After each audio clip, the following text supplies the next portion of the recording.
మనము ఆత్మను అనుసరించి జీవించువారము అయితిమా ఆత్మను అనుసరించి క్రమముగా నడుచుకొందుము చేసుకోండి. ఒకరిని ఒకరు వివాదములు రేపకయు ఒకరి యందొకరము ఒకరి ఎడల ఒకరు అసూయ పడకయు వృధాగా అతిశయ పడకు ఉండుము. సంఘానికి పౌలు గారు చెప్పిన ఒక అద్భుతమైన వాక్య సందేశం. సంఘము ఆత్మచేత నడిపించబడుతున్న సంఘం ఒక శరీరములో అనేకమైన అవయవములై ఉన్నాము. శరీరము ఒకటే. ఈ శరీరములో సంఘము ఏమై ఉన్నారు అంటే అనేకమైన అవయవములు. ఒక్కొక్కరు ఒక్కొక్క అవయవము, శరీరములో ఒక్కొక్క భాగం. ఒకరు తక్కువ, ఒకరు ఎక్కువ, ఒకరు మంచిది, ఒకటి చెడ్డది, ఒకటి కావాలి, మరొకటి వద్దు. ఎవరైనా తమ శరీరములో ఉన్న అవయవాలలో నాకిది వద్దు అని ఎవరైనా అనుకుంటారా? ప్రతి ఒక్కరూ కూడా శరీరంలో ఉన్న ప్రతి అవయవాలను కూడా ఇష్టపడతారు కదా. అలాగే సంఘము శరీరంలో ఉన్న అవయవములై ఉన్నాము. అంటే ప్రతి ఒక్కరూ కూడా సంఘానికి అవసరమై ఉన్నారు.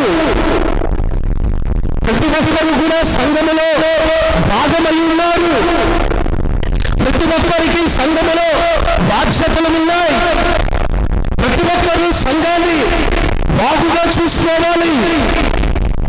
ఎందుకంటే నీ శరీరములో అవయవములు బాగుగా ఉంటేనే ఈ శరీరము ఆరోగ్యకరంగా ఉంటుంది.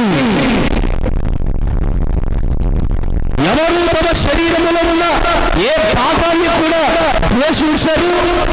నాకు కన్నొద్దు, నాకు ఈ చెయ్యొద్దు, నాకు ఈ చెయ్యొద్దు. కంటికి గాయమైతే వెంటనే చెయ్యి దాన్ని స్పందించి ఆ కంఠాలను పరిష్కరించేది. ఈ మధ్యన ప్రతి ఒక్కరు ఏం చేస్తున్నారంటే వివాదాలు రేపుతున్నారు. నిజంగా నీవు సంఘములో ఉన్న వారందరినీ నీ శరీరంలో ఒక అవయవముగా నువ్వు యోచిస్తే, ఎవడైనా నా చెయ్యి బాగోలేదు అంటాడా? ఎవడైనా నా కాలు బాగోలేదు చిచ్చి అంటాడా? తన దేహాన్ని తను ప్రేమిస్తాడు. తన దేహము ఎలా ఉన్నా సరే తాను ప్రేమిస్తాడు. వికారంగా మనుషులకి కనబడిన వాడి కళ్ళకి వాడే హీరో, ఆమె హీరోయిన్. స్తోత్రాలు. మీరు అద్దం ముందు నిలబడినప్పుడు మీ ముఖం మీకు నచ్చకపోతే మీరు బ్రతకలేరు. ఎవరి ముఖమైనా అద్దంలో చూసుకుంటే వాళ్ళకి ఎలా అనిపిస్తుంది? నేను బాగున్నాను, నా ముఖం బాగుంది, నేను బాగున్నాను, నేను అందంగా ఉన్నాను, నా ముఖం బాగుంది అని అనుకుంటారు ఖచ్చితంగా. వాడు ఎలా ఉన్నా సరే, ఏ రంగులో ఉన్నా సరే, మీరు నిజంగా సంఘాన్ని ఒక శరీరంలో అవయవాలు అని భావిస్తే ఎందుకు ఒకరిని ఒకరు వివాదాన్ని రేపుకుంటున్నారు? ఎందుకు ఒకరంటే ఒకరు పనట్లేదు? ఒకరంటే ఒకరికి ఎందుకు గొడవలు? ఒకరిని ఒకరు ఎందుకు విమర్శించుకోవడం? ఈ మధ్యన విమర్శించుకోవడం ఎక్కువైపోయింది. వాక్యాలన్నీ ఇలాగైపోయి అసలు ఇక్కడ ఏం రాస్తారు? మీరు ఒకరిని ఒకరు వివాదాలు రేపకండి. సంఘములో వివాదాలు రేపబడకూడదు. సంఘములో వివాదాలన్నీ కూడా కుదర్చబడాలి, వివాదాలన్నీ కూడా సంశయపడాలి, వివాదాలన్నీ కూడా ఆగిపోవాలి. ఇక మీదట మీరు ఇక్కడ ఉన్న మనమందరం శరీరములో ఉన్న చెప్పండి అవయవాలు. అప్పుడు మీరు ఏం చేస్తారు తెలుసా? మిమ్మల్ని మీరు ఘనపరచుకోవడం ప్రారంభిస్తారు. ఆత్మచేత నడిపించుకునేవాడు వివాదాలు రాపాడు. ఏం చేస్తాడంటే ఘనపరచుకుంటాడు. మీరు భలే పాడారండి అంటారు, మీరు భలే వాయించారండి అంటారు, మీరు భలే ప్రార్థన చేశారు అంటారు, మీరు భలే వాక్యం చెప్పారు అంటారు, మీరు భలే పరిచయం చేశారు అంటారు. నువ్వేంటి ఇలా మాట్లాడావు? నువ్వెందుకు ఇలా చేసావు? నీకెందుకు నువ్వు అలా ఎందుకు పాడావు? ఇది వివాదాలు రేపే మనుషుల యొక్క స్వభావం.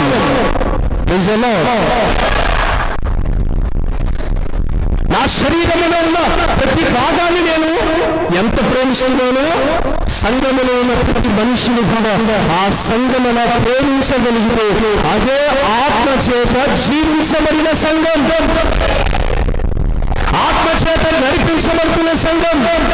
ఆ సంఘములోనే జీవం ఉంటుంది, ఆ సంఘములోనే మహిమ ఉంటుంది, ఆ సంఘములోనే వెలుగు ఉంటుంది, ఆ సంఘములోనే ప్రభావం ఉంటుంది, ఆ సంఘములోనే అద్భుతాలు జరుగుతాయి, ఆ సంఘములోనే ప్రార్థన దేవుని సింహాసనం చేరుతుంది, దైవ దర్శనము ఆ సంఘానికి కలిగి ఉంటుంది. యేసయ్యే ఆ సంఘములను నడిపిస్తాడు, యేసయ్యే ఆ సంఘానికి యజమానుడిగా ఉంటాడు. హల్లెలూయా. శిరస్సు సంఘానికి శిరస్సు శరీరము, ఈ శరీరానికి శిరస్సు, ఈ శరీరము సంఘము, ఈ సంఘానికి శిరస్సు ఎవరు? యేసుక్రీస్తు వారు. ఈ శరీరము అన్నిటినీ సహకరించి అప్పగించుకుంటే అప్పుడు శిరస్సులో నుండి సంఘానికి సిగ్నల్స్ వస్తూ ఉంటాయి. మన బాడీలోకి సిగ్నల్స్ ఎక్కడి నుండి వస్తాయి? ఎక్కడి నుండి వస్తాయి? బ్రెయిన్ లో నుండి వస్తాయి. ఈ చెయ్యిలా పైకి లేపాలని బ్రెయిన్ లో నుండి సిగ్నల్స్ వస్తే ఈ చేతులు స్పందిస్తాయి. అంటే శరీరము స్పందించాలి అంటే బ్రెయిన్ లో నుండి యాక్టివేషన్ అవ్వాలి. ఆ బ్రెయిన్ అంటే యేసయ్య మన శిరస్సు. ఆ శిరస్సులో నుండి, ఆ యేసయ్యలో నుండి మనకి సిగ్నల్స్ రావాలి అంటే ఈ శరీరము ప్రేమ కలిగినది ఉండాలి. ఎందాక మీరు ఒకరికి ఒకరు వివాదాలు వివాదాలు వివాదాలు వివాదాలు, ఒక వారం అంటే మరొక వారం వివాదం, ఇంకొక వారం వస్తే ఇంకొక వారం వివాదాలు, జీవితాంతం వివాదాలతోనే ఉంటారా? మన మాటలు విశ్వాస జీవితంలో విశ్వాసాన్ని రేపొందించే విధంగా మన మాటల విశ్వాసంలో ఏమంటే వివాదాలు కలిగించేది ఉండకూడదు. హల్లెలూయా. ఇంకొక అద్భుతమైన విషయాన్ని అక్కడ పౌలు గారు చెప్తున్నారు. ఇది భయంకరమైన సందర్భం. ఒకరిని ఒకరు వివాదములకు రేపకలు, ఒకరి ఎడల ఒకరు అసూయ పడకండి. స్తోత్రం. కరోనా వైరస్ కంటే, HIV కంటే, క్యాన్సర్ కణాలు కంటే అతి భయంకరమైన ప్రమాదకరమైన ఏదైనా ఉందంటే అసూయ. అసూయకు అక్క చెల్లెళ్ళు, పెద్దక్క, చిన్నక్క, పెద్దన్నయ్య, తమ్ముడు, ఆఖరోడు, ఇలాగా కొన్ని కుటుంబాలు ఉన్నాయి అసూయకు. స్తోత్రం. రెండు ప్రాముఖ్యమైన విషయాలు ఇక్కడ చెప్తారు. ఒకటి, వివాదాలు రేపకండి. వివాదాలన్నిటికీ యేసయ్య నామములో పులుసుపడునుగాక. ఈ కాంట్రవర్సీ, ఈ సబ్జెక్ట్ వద్దు, గొడవలు మాట్లాడద్దు. మెత్తని మాటలు, మృదువైన మాటలు, సాత్వికమైన మాటలు, ప్రేమతో కూడిన మాటలు. స్తోత్రం. మీరు నిజంగా సంఘాన్ని మీరు అలా భావించగలిగితే, ఒకరు మీ కాలు కొట్టినా, ఒకరు మిమ్మల్ని విమర్శించినా, ఒకరు మిమ్మల్ని తిట్టినా సరే, తిట్టినెవరు? నా శరీరంలో ఒక భాగం. స్తోత్రం. ఏమండి? కడుపులు తల్లినెవరు? నా శరీరంలో ఒక భాగం. నాకు ఉపవాసం పెట్టినెవరు? నా శరీరంలో ఒక భాగం. నాకు కన్నీళ్ళు తప్పించినెవరు? నా శరీరంలో ఒక భాగం. నాకు రక్తాన్ని కలగజేసినెవరు? నా శరీరంలో ఒక భాగం. ఇలాంటి లోతైన ప్రత్యక్షత తీర్మానము సంఘం తీసుకోగలిగితే ఆ సంఘాన్ని సాతానుడు ముట్టలేదు, ఆ సంఘాన్ని దుష్టుడు తాకలేదు. స్తోత్రం. మనలో తీసుకెళ్లి మన చుట్టూ వాడి చేతిలో పెడతాం. వాడు రుబ్బినట్టు, గ్రైండర్లో వేసి మిక్సీ కొట్టినట్టు వాడు శుభ్రంగా మనల్ని ఆడిస్తున్నాడు, పడేస్తున్నాడు. అందుకే వివాదాల మాటలకు ఫుల్ స్టాప్ పెట్టాలి. స్తోత్రాలు. ఒకరితో మనం మాట్లాడుతుంటే వాళ్ళకు మన ఎడల జాలి కలగాలి, దయ కలగాలి, ప్రేమ కలగాలి. అర్థమవుతుందండి? మనం ఒకరి గురించి చెప్పినా సరే వాళ్ళ మీద దయ కలగాలి, జాలి కలగాలి, ప్రేమ కలగాలి. ఇక మీద మీరు ఈ విషయంలో బలమైన తీర్మానం తీసుకుందరుగాక. రెండో విషయం, రెండోది ఏంటి? అసూయ. స్తోత్రం. ఓ మంచి చీర కట్టుకుని ఎవరైనా కనబడ్డారనుకోండి, బంగారం వేసుకుని తగ మెరుస్తున్నారనుకోండి, బ్రాస్లైట్ వేసుకుని ఒక 2 ఉంగరాలు పెట్టుకుని కనబడ్డారనుకో, మంచి ఇల్లు కట్టామనుకో, కారు కొన్నామనుకో, పక్కన ఉన్న ఇంకొక 5 ఎకరాల పొలం తీసుకున్నాము అనుకో, మనుషులకి ఏం కలుగుతుంది? చెప్పండి, ఏం కలుగుతుంది? అసూయ. అసూయకి మరి చుట్టాలు ఉన్నారని చెప్పాను కదా, పెద్ద బంధువులు ఉన్నారు వాళ్ళకి. వాళ్ళు పరిచయం చేయాలి మీకు. అసూయకి బంధువులు ఎవరంటే మత్సరం. ఎవరు? మత్సరం. కడుపు మంట, విషపు చూపు, చెడు చూపు, ఇంకా చూపు, చెడు చూపు, ఇంకా స్తోత్రం, జలసి. చుట్టాలన్నమాట వీళ్ళందరూ. ఎవరికి? అసూయకి చుట్టాలు వీళ్ళందరూ, దగ్గర చుట్టాలు. ఇంకా చెప్పాలంటే రక్త సంబంధికులు వీళ్ళందరూ. స్తోత్రం.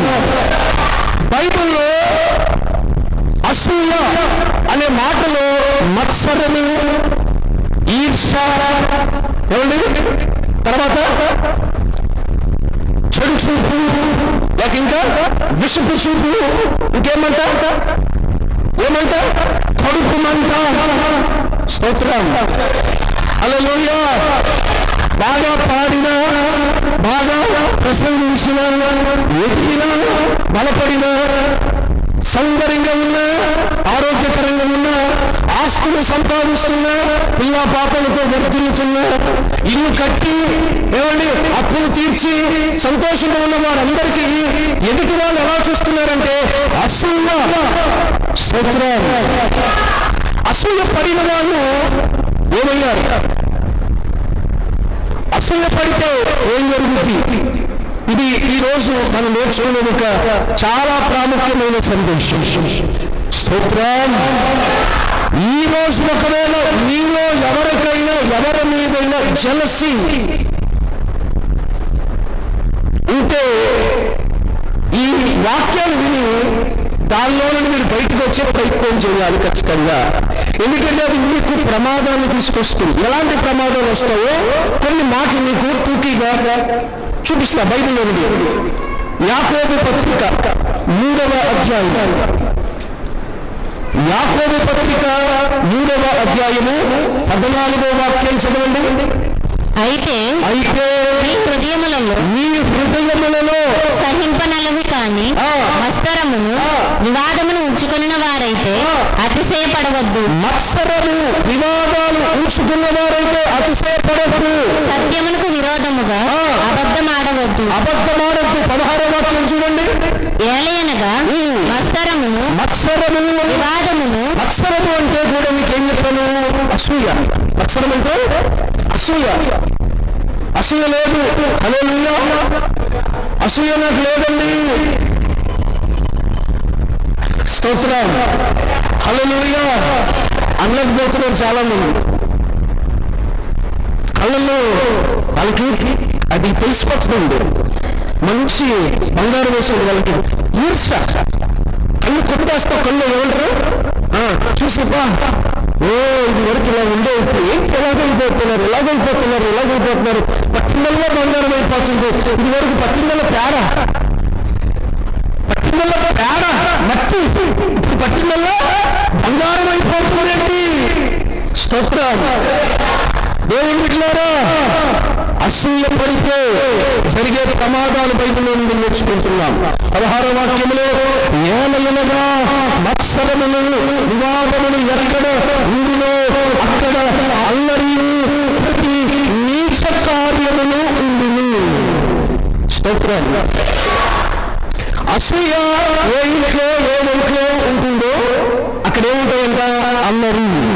అలాంటి చిన్నపిల్లలు చేసే అల్లరి కాదు. చిన్నపిల్లలు చేసే అల్లరి కాదు. ఈ అల్లరి అసహ్యాన్ని కలిగించే అల్లరి. గొడవలు, కేకలు, కొట్లాటలు, అలాంటి అల్లరి ఈ కుటుంబాలలో వినపడకూడదు అంటే అసూయ లేని వారిగా మీరు ఉండాలి. స్తోత్రం. నీచ కార్యాలు జరుగుతూ ఉంటాయి, ఘన కార్యాలు కాదు. హలో విన్నారా? ఊరికే వచ్చేది అది. ఊరికే వచ్చేది అది. కొంతమంది మంచిగా ప్రసంగం చెప్తే అసూయ. మంచిగా పాట పాడారనుకోండి, ఎప్పుడు సరిగ్గా పాడని వాళ్ళు మంచిగా రోజు పాట పాడారనుకోండి, ఆరాధన బాగా జరిగిందనుకోండి, ఏమండి లోపల ఎసిడిటీ ప్రాబ్లం, గ్యాస్ట్రిక్ ప్రాబ్లం, లోపల కడుపు మంట. స్తోత్రం. నన్ను చూసి అలా మండేవాళ్ళు ఎంతో మంది ఉన్నారు. స్తోత్రం. వాళ్ళ మండే కొద్దీ నేను మహిమకరంగా మార్చబడడానికి ప్రభుత్వం చూపిస్తున్నాను. స్తోత్రం. హల్లెలూయా. లేకపోతే నా వయసులో పెద్ద ఉపదేశం చెప్పే ఘనమైన సేవకుల దగ్గర నేను నిలబడి వాక్యం చెప్పడం ఏంటండి? అసలు సంఘాల్లోకి వెళ్ళటానికే నాకు అర్హత ఉందని అనిపించింది. అలాంటి చోటకి పోవడం, అక్కడికి వెళ్ళటం, వాళ్ళు కూర్చుని వాళ్ళు కూర్చుని నేను నిలబడి వాక్యం చెప్తే వినడం.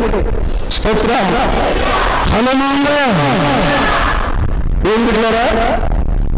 అల్లరి ఉంటుంది అక్కడ, కుటుంబాల్లో అల్లరి. తర్వాత నీచ కార్యాలు, ఘన కార్యాలు జరగవు, గొప్ప కార్యాలు జరగవు, నీచ కార్యాలు జరుగుతాయి. అన్నిట్లో లోకులు అవడం, అన్నిట్లో పడగొట్టబడడం, అన్నిట్లో తృణీకరించబడడం, అన్నిట్లో అవమానానికి అప్పగించబడడం. దేనికి అంటే మత్సరము వివాదము ఉన్న చోట ఇవన్నీ ఉంటాయి. స్తోత్రాలు. అందుకే మనము కొరింథీయులకు రాసిన మొదటి పత్రికలో 3వ అధ్యాయములో 3వ వాక్యాన్ని ఒకసారి చూద్దాం. మీలో అసూయ కలహములు ఉండగా మీరు శరీర సంబంధులై. ఎవరిలో ఉంటాయి ఈ అసూయ అంటే? చేశారు కొరంథీ సంఘంతో. మీలో అసూయ కలహము ఉండగా మీరు శరీర సంబంధులే మనుష్య రీతిగా నడుచుకున్న వారు కారు. మీకు పైకి మీరు ఆత్మ సంబంధికులుగా కనబడుతున్నారంటే మీరు ఎవరు అంటే శరీర సంబంధికులు. రెండో వాక్యం చూడండి. రెండో వాక్యం, అప్పట్లో మీకు బలము చాలకపోయినందున పాలతోనే మిమ్మల్ని పెంచి తిని గాని అన్నముతో మిమ్మల్ని పెంచలేదు. మీరింకను శరీర సంబంధులై ఉండటం వలన ఇప్పుడు మీరు బలహీనులై ఉన్నారు కదా. దేవునికి స్తోత్రం. ఎవరు బలహీనులు అంటే శరీర సంబంధికులు. అసూయ ఎవరిలో ఉంటుందంటే ఆత్మ సంబంధికుల్లో అసూయ ఉండదండి. ఆత్మానుసారంగా ఎదిగే వాళ్ళు ఎవరైనా ఒకరిని దీవించబడుతున్నారు అనుకో, వాళ్ళంటారు ఎంత గొప్పవాడండి, ఈ కుడిసిలో ఉండి ఇన్ని ఇబ్బందులు కూడా మిమ్మల్ని దేవుడు ఇంత మంచి డాబా కట్టుకునేట్లుగా దేవుడు ఆశీర్వదించాడని వాళ్ళు మీ ఆశీర్వాదములో ఆనందిస్తారు. స్తోత్రం. చెప్పండి, ఇక్కడ కూర్చుని ఈ మాటలు వింటున్న మీరు ఆశీర్వాదాల్లో ఆనందిస్తున్నారా, అసూయపడుతున్నారా? స్తోత్రం. అసూయపడుతున్నారా, ఆనందిస్తున్నారా? మన పక్కన మంచిగా పాడుపడుతుంది, మనకు కూడా సంతోషం రావాలి. ఆహా, సిస్టర్ పిల్లలు పాడుతుంది, ఇంతవరకు అలా పాడేవారు, ఎంత బాగా పాడుతున్నారు, దేవుడికి మహిమ. స్తోత్రం. సైకిల్ కొనుక్కుని వచ్చేవాడు మంచి బండి కొనుక్కున్నాడు, కొత్త బండి కొనుక్కుని బండి మీద వస్తుంటా బ్రదర్ని దేవుడు దీవించాడు, దేవుడికి మహిమ కలుగునుగాక. సైకిల్ మీద తొక్కుంటూ వచ్చాడు, సిలర్ డబ్బులు అడిగేవాడు. ఏది దారిలో వెళ్తుంటే లిఫ్ట్ అడిగేవాడు, అని అడుక్కునేవాడు. ఇప్పుడు ఎంతగా దీవించబడిపోయాడా? ఎక్కడి నుండో చేస్తున్నాను, ఎవరేం చేసేస్తున్నారు? స్తోత్రం. నా నిండు మనసులో ఈ వాక్యం నేను వెతుతుండగా బిడ్డలందరూ కూడా ఈ మాటలు బట్టి సరిచయపడుతున్నగాక. ఎలా అనుకో తెలుసా? నువ్వు బాగుండాలి, అందులో నేను ఉండాలి అనుకోవాలి నువ్వు. స్తోత్రం. బైబిల్ అదే చెప్తుంది. బైబిల్ చెప్పే మాటలు కొన్ని లోకంలో ఉండే సూక్తులు బైబిల్లో నుండి వచ్చిన మాటలు. బైబిల్లో రిఫరెన్స్ తీసుకుని వాళ్ళు దాన్ని అలా కన్వర్ట్ చేసి వాళ్ళు అలా మాట్లాడుతున్నారు. స్తోత్రం. అందరి మీద మనము ఆనందించువారని ఉండాలి, వారి ఆనందంలో పాలు పొందులు పొందాలి. ఇంత స్తోత్రం. నేను మొన్న మరి శ్యామ్ గారు గృహప్రవేశానికి మమ్మల్ని పిలిచారు. పిలిస్తే వెళ్ళాం. అక్కడికి వెళ్ళాక చాలా పెద్ద గృహం. అయ్యగారికి మాతో ప్రారంభం మాతో చేపించి లోపల తీసుకెళ్ళారు. మంచి తలుపులు సేవకులకు వాళ్ళు ఇచ్చారు ప్రేమించి. లోపలికి వెళ్ళాక అన్ని చూసాం, బాగున్నాయి, గదులన్నీ బాగున్నాయి. లోపల పైకెక్కాక ఒక గ్లాస్ ఉంది, పైన స్లాబ్ దగ్గర ఒక గ్లాస్ ఉంది. అందరూ చూసి ఎంత సంగతి, స్తోత్రం, హల్లెలూయా. స్లాబ్ లాగా దేవుడు గ్లాస్ ఉంది అంటే దాని మీద మనిషి నిలబడితే కింద నుండి కనబడతారు. ఇలాగా నిల్చోడానికి భయపడుతున్నారు. మేము వెళ్ళిపోతాము, మేము వెళ్ళిపోతే ఒకళ్ళు స్తోత్రం, హల్లెలూయా. కొంతమంది అనుకోవచ్చు ఏమైనా తెలుసా, స్తోత్రం. దేవుడు దీవించాడు, దేవుడు ఆశీర్వదించాడు, దేవుడు వలన జరిగిందంతా. అసలు ఆయన నాతో మాట్లాడి నన్ను పిలిచినప్పుడు ఆయన అన్నారు, పాస్టర్ గారు చాలా సంవత్సరాలు అయిపోయిందండి నాతో మహేష్ గారు 7 సంవత్సరాలు అంట. ఎన్ని సంవత్సరాలు? ఆ ఇల్లు కట్టుకోవడానికి ఎన్ని సంవత్సరాలు? నువ్వు అసూయపడటానికి 7 నిమిషాలు, అసూయపడటానికి 7 నిమిషాలు, కానీ 7 సంవత్సరాలు ఆయన సర్పంచ్గా ఉండి కూడా ఏమండి చాలా ఇబ్బంది పడి పడి పడి పడి పడి 7 సంవత్సరాలు కట్టుకున్నాడు ఆయన. దేవునికి స్తోత్రం. చేతిలో చెప్పాలి. ఇలా అసూయపడే వాళ్ళ దగ్గర అల్లరి ఉంటుంది. అసూయపడే వాళ్ళు నీచ కార్యాలు జరుగుతాయి, చెడ్డ కార్యాలు జరుగుతాయి. రెండోది అసూయ శరీర సంబంధంలో ఉంటాయి. ఎవరిలో ఉంటుంది చెప్పండి? ప్రకృతి సంబంధి, శరీర సంబంధులు, ఆత్మ సంబంధులు, ముగ్గురు కదా. ఈ ముగ్గురు గురించి పౌలు గారు చెప్తూ శరీర సంబంధికుల్లో ఏముంటుందంటే అసూయ ఉంటుంది. స్తోత్రం. ఆత్మీయంలో ఉంటుందో, ఆత్మీయతలో ఉంటుందో. నేను ఎవరైనా మంచి వాక్యం చెప్తే ఆహా నా రోమాలు లెక్కపరుచుకుంటే, వాళ్ళు వాక్యం చెప్తుంటే నా రోమాలు లెక్కపరుచుకుంటే ఒక్కసారిగా శరీరం షేక్ అయినట్టుగా, వైబ్రేట్ అయినట్టుగా అనిపిస్తుంది. ఎందుకంటే అది నా ఇన్నర్ హార్ట్ లో ఒక హ్యాపీనెస్, నా మనస్సులో ఒక సంతోషం. అది పొంగింది, ఉప్పొంగింది, ఉప్పొంగొచ్చు. అంతేగాని ఏదో ఇతర చెప్పినప్పుడు ఏదో బుద్ధిగా నన్ను మర్చిపోతారా సండే. స్తోత్రం. హల్లెలూయా. మంచి ఆహారం పెట్టారనుకోండి, మీకు వాళ్ళ ఇంటికి పిలిచి డ్రై ఫ్రూట్స్ ఉంటాయి, బాదం పప్పులు, గింజి కూడా దుకాణం లేని వాళ్ళు ఈరోజు బాదం పప్పులు తింటున్నారా? సీపడద్దండి. ఆహా దేవుడు ఎంత గొప్పడండి. గింజి కాసుకుని గింజి తాగేవాళ్ళు ఈరోజు నిజంగా ఆహారం లేట్లేదా ఇంట్లో, ఇది దేవుడు వల్ల జరిగింది. ఈరోజు ఆహారాలు ఇచ్చింది, అంత ఆస్తులు ఇచ్చింది దేవుడు అని ఆత్మ సంబంధికులు విభాగాన్ని కనపరుస్తారు.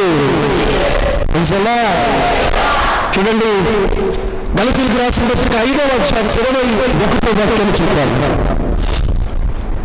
సమ్ రిఫరెన్సెస్ కాంటెక్స్ట్ మీద, అసూయ అనే కాంటెక్స్ట్ మీద, జెలసీ అనే కాంటెక్స్ట్ మీద కొన్ని రిఫరెన్స్ ఇస్తున్నా. 5:21 భేదములు, విమతములు, అసూయలు, మద్దలు, అల్లరితో కూడిన ఆటపాటలు మొదలైనవి వీటిని గూర్చి నేను మునుపు చెప్పిన ప్రకారం. వీటి గురించి ఇప్పుడు నేను చదివిన వాటి గురించి, వీటి గురించి నేను మునుపు చెప్పిన ప్రకారము ఇట్టి వాటిని చేయువారు దేవుని రాజ్యమును స్వతంత్రించుకోరని మీతో స్పష్టముగా చెప్పుచున్నాను. స్తోత్రం. మారు మనసు పొంది బాప్తిసం పొంది పరిశుద్ధాత్మతో నింపబడి భాషలు మాట్లాడుతూ దర్శనాలు కలిగి దైవిక స్వస్థత మీద ఆధారపడి వేరుపాటు జీవితాన్ని పొందుకుని శ్రమల జీవితానికి అప్పగించుకుని ప్రార్థనా పరులుగా నడిపించబడుతూ కన్నీల ప్రార్థన చేస్తూ ఉపవాసాల దీక్షలు చేస్తూ యాగాలు చేస్తూ దేవుని కొరకు సిద్ధపడిన ప్రతి ఒక్కరికి దేవుని రాజ్యం ఉండదంట.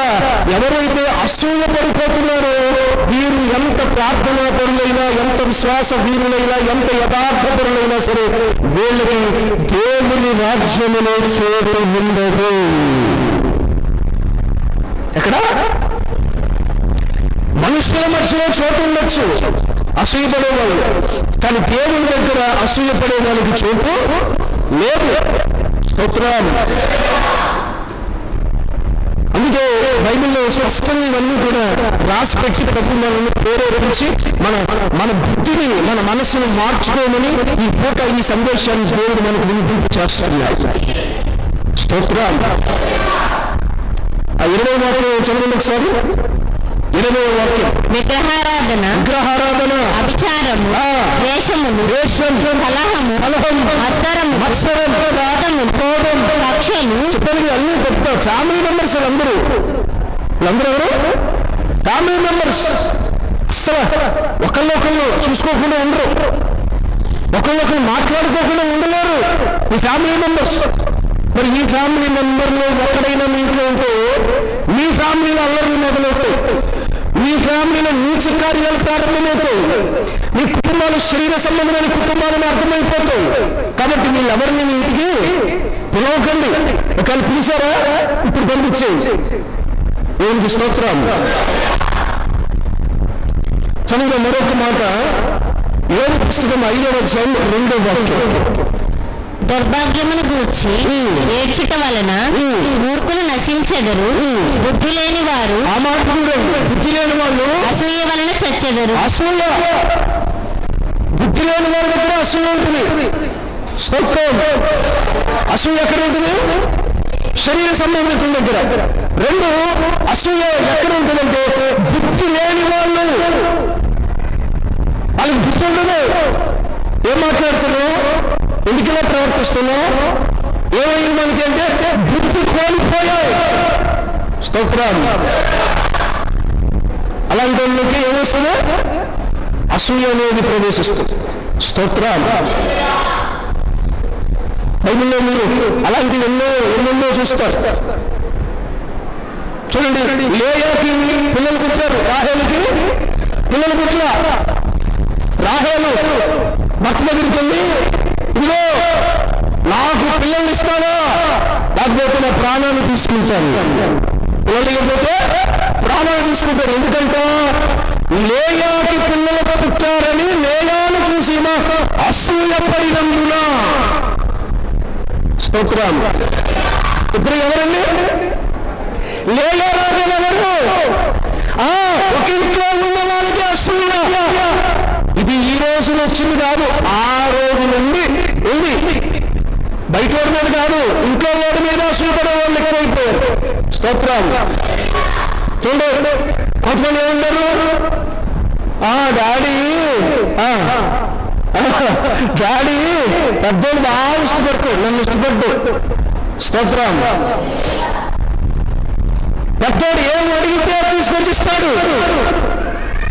నేను మాత్రం చిన్న తప్పు చేశానా, తోలు తీసేస్తాడు.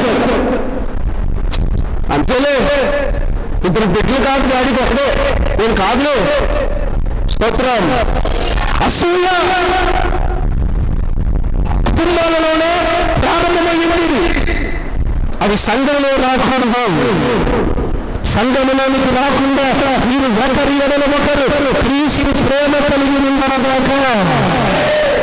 తెలుసలో చూడండి, కొరింథీయులకు రాసిన పత్రిక 13వ అధ్యాయం 4వ వాక్యం. 13వ అధ్యాయం 4వ వాక్యం. ప్రేమ దీర్ఘకాలము సహించును, దయ చూపించును, ప్రేమ మత్సరపడదు. ప్రేమ ఉంటే కనుక మళ్ళీ మత్సరం ఉండలేదు.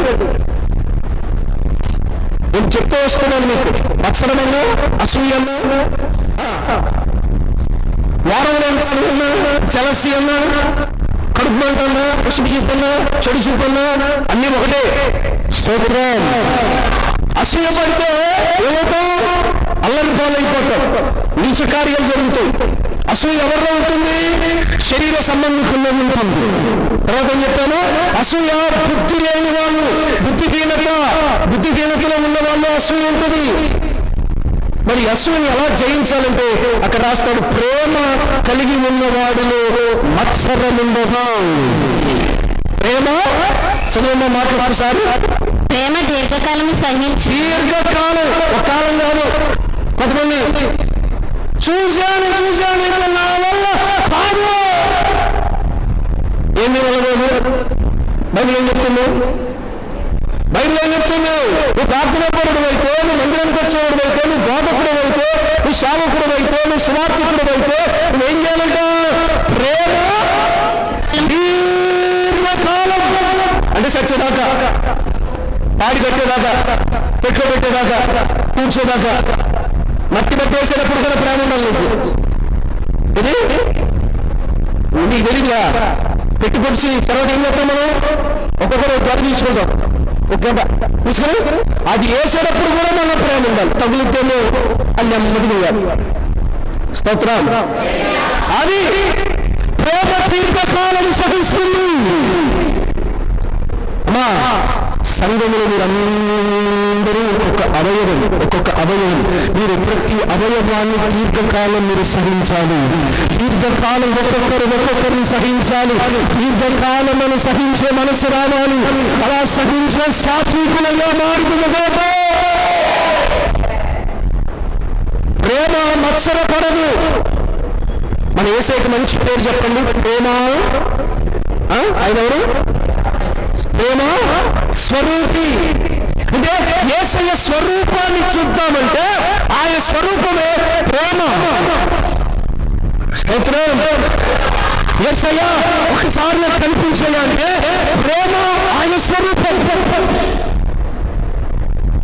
ఆయన కొత్తవారిని ప్రేమించాడు, ఆయన తిట్టేవారిని ప్రేమించాడు, ఆయన పళ్ళముతో పొడిచిన వారిని ప్రేమించాడు, ఏమండి ఆయన పిడుగుతులు గుర్తున్న వారిని ప్రేమించాడు, గెట్టములు వెంట్రుకలు పెరికి వేసే వారిని ప్రేమించాడు. ఆయన స్తోత్రం.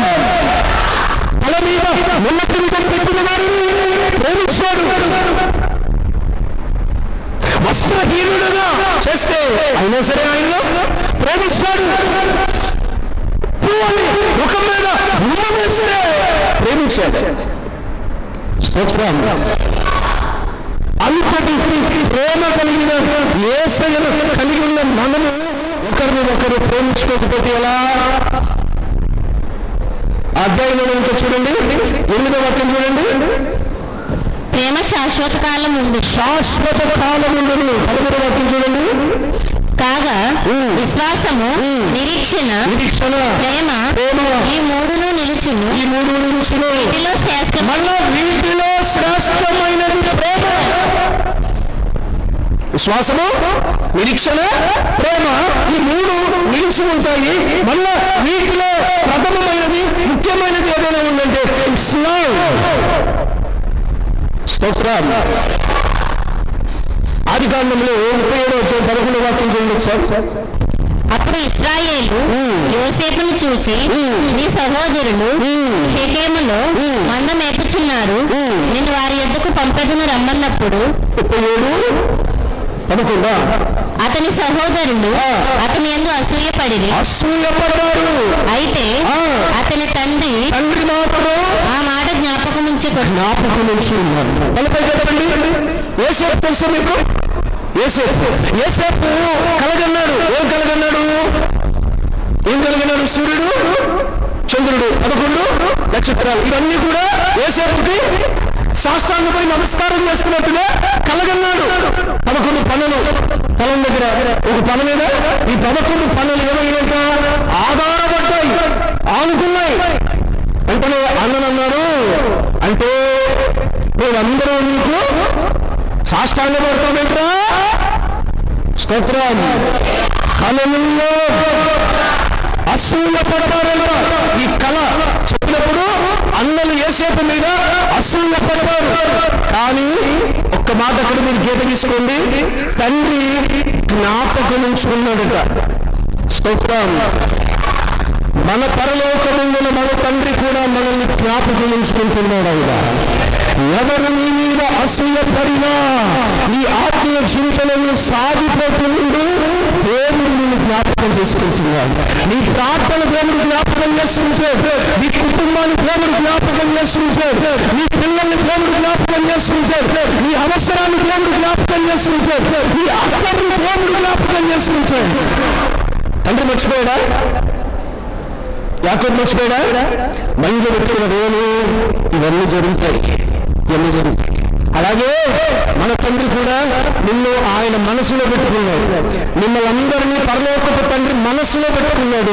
ఒకానొక కాలంలో అవన్నీ జరుగునుగాక, మీ ఆశలన్నీ తీరునుగాక, మీ అక్కర్లన్నీ తీరునుగాక, మీ కోరికలన్నీ సిద్ధీకరించునుగాక.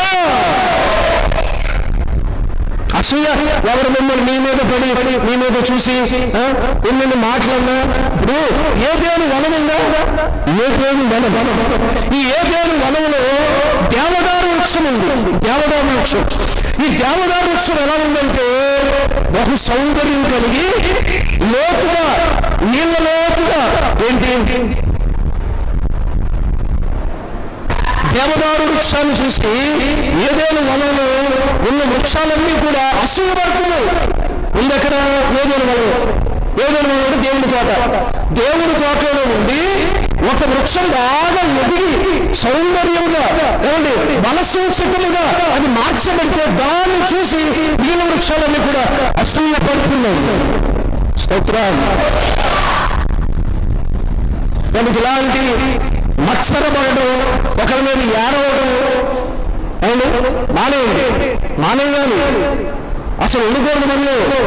మన లోపల ఎప్పుడు నవ్వు ఉండాలి, నవ్వుతా ఉండాలి ఎప్పుడు చూసినా. స్తోత్రం. కారు పడుతున్నా సంతోషంగా ఉండాలి. అప్పులన్నీ తీర్చేసా అసలు అప్పులేదా నీకు? ఒక్క రూపాయి లేదా? అరే తీర్చాలని చెప్తున్నాడు కదా, మళ్ళీ రూపాయి ఉందా, 10 రూపాయలు ఉందని అడుగుతాడే. స్తోత్రం. పొలం కొన్నారా? పాలూరు పొలం కొనేశారా? ఓ పొలం 10 గేదెలా? 10 గేదెలా? ఊళ్ళో సగం పాలు చేస్తున్నారా? స్తోత్రం. చూడడానికి ముందు కొట్టు పెట్టి స్టార్ట్ చేసి నడుస్తున్నాయి అనుకోండి. బాగా ఎలా జరుగుతుంది వ్యాపారం? ఎలా జరుగుతుంది? మాట జరుగుతూ ఉంటారు. ఎలా జరుగుతుంది? స్తోత్రం. రోజుకి ఎంత వస్తున్నాయి? రోజుకి 2,000 వస్తున్నాయి. రోజుకి 2,000 వస్తున్నాయా? కడుపు మంట. అదే ఒక వారం రోజులు కొట్టు తీయలేదనుకో, ఇవన్నీ ఎందుకు చెప్తున్నా కొట్టు అయినా మీకు జరగదు. నేను ఎన్ని వెళ్ళలేదు, నీకు ఎక్కడ ఎక్కడ కుదురుతావు నీకు ఎన్ని. స్తోత్రం. సందేలో చొరబడిన దురాత్మ తెలియకుండా మీ మనస్సును స్వాధీనపరుచుకొని మిమ్మల్ని ఏమంటే తన స్వాధీనంలో తీసుకుని మిమ్మల్ని జల్లుడు వేసి నడిపిస్తుంది. మీకు తెలియట్లా అంతే. మీరు అనుకుంటున్నారు పరిశుద్ధాత్మ వచ్చేసింది, ఈ ప్రార్థన చేతి కార్యం జరిగిపోతున్నాయి. అసలు నా నోటి మాటలన్నీ అద్భుతాలు. అసలు నీకు పరలోకంలో చోటే లేదు. నీకు అసలు పరలోకంలో చోటే లేదు. ఎందుకంటే నువ్వు ఒక రాంగ్ స్పిరిట్ తో నువ్వు ప్రయాణం చేస్తున్నప్పుడు నీకు అన్ని చెడు జరుగుతాయి, అన్ని నీచ కార్యాలు జరుగుతూ ఉంటాయి. స్తోత్రం. బైబిల్లో యెషయా గ్రంథం 11:13 వాక్యం చదివి ప్రార్థన చేసుకున్నాం. 11:13. ఎఫ్రాయిమునకున్న మత్సరము పోవును, యూదా విరోధులు నిర్మూలమగుదురు. ఎఫ్రాయిము యూదా యందు మత్సరపడడు. మళ్ళా చదివేమో నుంచి ఎఫ్రాయిమునకున్న మత్సరమును పోవును, యూదా విరోధులు నిర్మూలమగుదురు. యూదా విరోధులు నిర్మూలమవుతారు. ఎవరితను? యోసేపు యొక్క కుమారుడు. ఎఫ్రాయిముకి మత్సరం వచ్చిందంటే ఎవరి మీద? యూదా మీద వచ్చింది. యూదా ఎవరంటే సహోదరుడు. యూదా ఏమో విరోధంగా ఎఫ్రాయిముకి పనులు చేసుకున్నాడు, విరోధమైన కార్యాలు చేసుకున్నాడు. ఈ విరోధమైన కార్యాలు బట్టి యూదా మీద ఎఫ్రాయిముకి మత్సరం వచ్చింది. స్తోత్రం. ఒకరోజు దేవుని ప్రేమ అతన్ని తాకింది, అతనిలో మత్సరం పోయింది, మత్సరపడడం మానేశాడు, యూదా విరోధంగా ఉండడం కూడా మానేశాడు. స్తోత్రం. అంతేనండి. మనం ప్రేమిస్తున్నాం అనుకోండి, వాళ్ళు కూడా తిరిగే చక్కగా అర్థం చేసుకుని వాళ్ళు కూడా మనం ఎలా ఉంటున్నామో అలా ఉండటానికి వాళ్ళు ప్రయత్నం చేస్తారు. అంతేగాని వాళ్ళు చూసి మొహోలా వాళ్ళు కూడా మొహోలాతో అటు పెట్టుకుంటారు. షేకాన్ని కూడా కొంచెం వందనాన్ని చెప్పరు. స్తోత్రం. ఎప్పుడు చూసిన వాళ్ళ మొహాలు చుట్టూ సుచ్చు మొహాలు వేసుకుని ఏమన్నా తీవ్రవాదులాగా ఒకళ్ళకి ఏందో ఏదో ఆస్తి తగ్గడాలు, లేకపోతే వాడి కిడ్నీ వీడి దొంగతనం చేసినట్టు, వీడి కిడ్నీ వాడు అమ్మేసినట్టు తెలియకుండా అలా ఏదో కిడ్నీ దొంగడం లాగా చాలా వివేకంగా చూసుకుంటారు. ఒకళ్ళకు ప్రేమ కలిగి ఉండండి.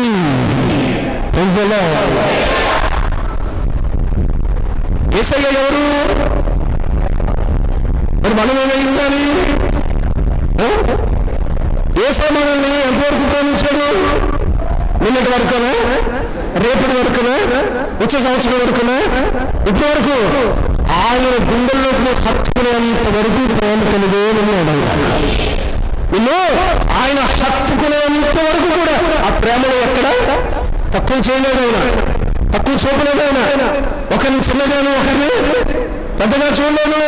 అందరినీ సమానంగా అందరినీ ప్రేమతో ఆయన పలకరించి ప్రేమ కలిగి జీవించినట్లుగానే మనము కూడా సంఘములో ఎవరు మిమ్మల్ని పలకరించినా ఎవరు మీకు కనిపించినా ప్రేమతో మీరు వందనాలు చెప్పండి, మా వందనాలు వారికి నమస్కరించండి, ప్రేమతో వారిని స్వాగతించండి, ప్రేమతో ఆహ్వానించండి.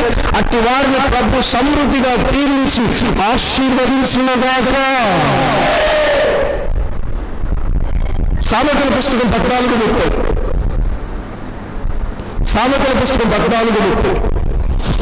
సాత్వికమైన మనస్సు శరీరమునకు జీవము, మత్సరము ఎముకలకు కుళ్ళు. అది సాత్వికమైన మనస్సు శరీరమునకు జీవం.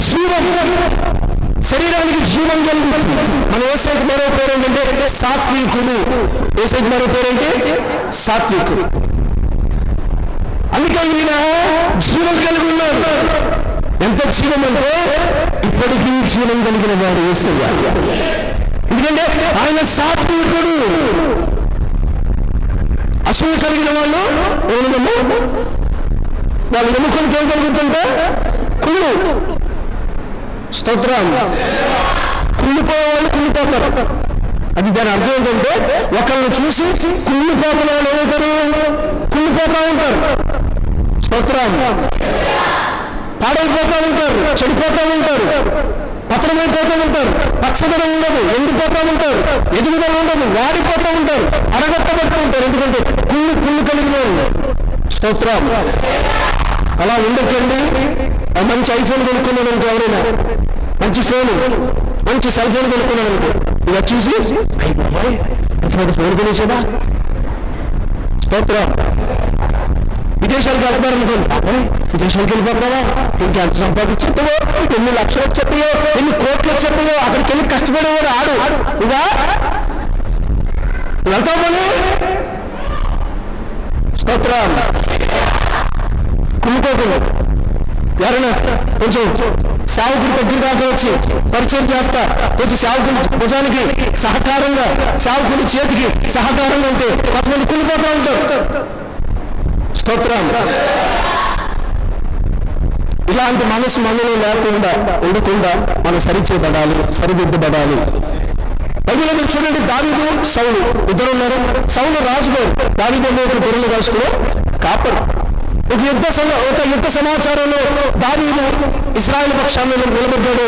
ఆ భయంకరమైనటువంటి గొలియాతును దావీదు సంహరించాడు. స్తోత్రం.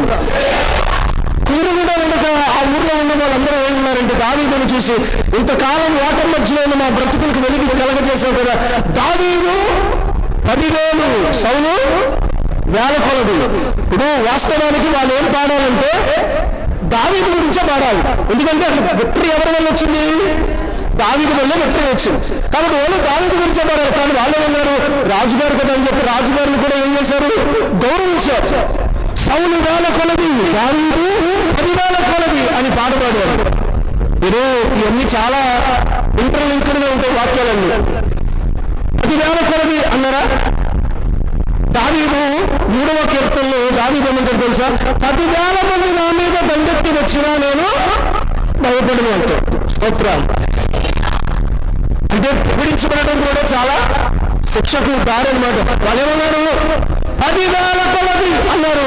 10,000 కొలది శత్రువులు నా మీదకి వచ్చిన దండెత్తిన నేను భయపడను అంటారు. దేవునికి స్తోత్రం. ఏం చేశాడు దావీదు? ఇశ్రాయేలు దేశానికి జయాన్ని కలిగించాడు. పెద్దోడు, చిన్నోడు, పేదోడు, లేనోడు, ఉన్నోడు, పొట్టోడు, పొడుగోడు, ఎర్రోడు, తెల్లోడు, నల్లోడు, ఎవరో వచ్చి ఏం చేశాడు? రాయి విసిరాడు, గొలియాతును చంపాడు. స్తోత్రం. ఇక సౌలు గారికి అక్కడి నుండి మొదలైందండి. నేను పెద్దోళ్ళు, ఈడు మెల్లగా మళ్ళీ చూడు, బురంగడు, బుర్రలు కాసుకుని కాపురుడు, ఈయన్ని చూసి అందరూ దావీదో దావీదు దావీదో దావీదు అంటారా అని చెప్పి మనోడు అప్పటి నుండి స్టార్ట్ అయింది. ఏంటది చెప్పండి నోటితో. అప్పటి నుండి మొదలైంది. ఇక దావీదుని చూస్తున్నాడు. దొరుకుతావు దొరుకుతావు. స్తోత్రం. చిన్న చూస్తున్నాడు ఎందుకు దొరుకుతా ఏదో ఒక రోజు నా చేతిలో. తన దగ్గర ఉన్న ఈటను ఏం చేశాడంటే విసిరితే అది ఈట గోడకు గుచ్చుకుంది. వీళ్ళు ఈటెళ్ళి గోడకు గుచ్చుకుంటున్నాడు, విసురుతున్నాడు. దాని ఒక్కసారి చంపాలండి, లేకపోతే అసలు నా పేరే చెప్పడం మానేశారు. అసలు రాజు ఎవరు? నేను కదా రాజు. నేనంటే అడగడు. అన్నేమో 1000 కొద్ది అంటారా, అన్నేమో 10,000 కొద్ది అంటారా అని అసలు స్తోత్రం. హలో, ఇలా మీలో ఏదైనా వస్తే ఆ రోజే సౌలులోకి దురాత్మ ప్రవేశించింది. ఏ ఆత్మ చెప్పండి, మీకు ఇష్టమా? ఏ ఆత్మ? దురాత్మ. అసూయ వచ్చిన వాళ్ళకి ఏమొచ్చింది? దురాత్మ ప్రవేశించింది. స్తోత్రం. ఇంకొక మాట చెప్పే ప్రార్థన చేస్తా. సౌలు ఈటేసి గోడకు దింపాడా దావీదుని చంపాలని? కథ ఎలా మారిందంటే, యుద్ధం జరిగింది, సౌలు చనిపోయాడు. సౌలు చనిపోతే సౌలు తలను నరికి గోడకి గుచ్చారు. హలో, ఎవరిది? సౌలుకి గోడకి తలనెక్క పెట్టెలు కూర్చోరు. ఊర్లో వెళ్ళే వాళ్ళందరూ ఇశ్రాయేలు దేశములకు రాజు ఇంతటి చావుకు లోనయ్యాడా? తన శిరస్సు తీసుకెళ్లి గోడకు గుచ్చారు. సౌలు ఏమనుకున్నాడు? దావీదుని గుచ్చాలనుకున్నాడు. కానీ ఏం జరిగింది అక్కడ? సౌలునే శత్రువులు ఏం చేశారు? అలా నరికి గోడకు గుచ్చారు.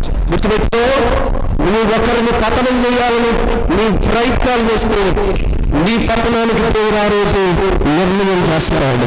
ఇది జాగ్రత్తగా తీసుకో. నీ కుటుంబాన్ని ఎలాగైనా లేకుండా చేయాలి, ఒక వ్యక్తిని ఎలాగైనా ఉండకుండా చేయాలంటే నీ పతనం ఆ రోజే దేవుడి దగ్గర స్టార్ట్ అయ్యింది. నీ ప్లాన్ మారచ్చు, కానీ దేవుడి ప్లాన్ మారలేదు, మార్చలేదు. కాబట్టి జాగ్రత్త పడి ఎవరి మీద ఎలాంటి అసూయ, ద్వేషము, మత్సరము, కడుపు మంట, విషపు చూపు లేకుండా మనమందరము ప్రేమ కలిగి ఉండగాక. గట్టిగా చెప్పండి కొడుకు, దేవుని మీద చెల్లించండి. గట్టిగా చెప్పండి కొడుకు. అందరూ నచ్చి నిలబడండి, ప్రార్థన చేసుకుని సెలవు తీసుకుందాం. తలలు వంచండి, ప్రార్థన చేసుకుందాం. పరిశుద్ధ ప్రేమ స్వరూపినికి స్తోత్రమయ్యా తండ్రి. నాయన, ఇంతవరకు దైవ సేవకులు చెప్పిన వాక్యం నిమిత్తం ప్రతి ఒక్కరి హృదయంలో తండ్రి వాక్యం ధ్యానించుకుంటూ ఆ వాక్యానుసారం ప్రతి ఒక్కరూ నడవటానికి కృప చూపబడుచున్నాను. వాక్యం ప్రతి ఒక్కరి జీవితంలో దేవా తండ్రి వాక్యానుసారంగా ప్రతి ఒక్కరూ నడవటానికి కృప చూపి సహాయం దయచేయమని యేసు నామములో అడిగి వేడి పొంది ఉన్నాము తండ్రి. ఆమేన్.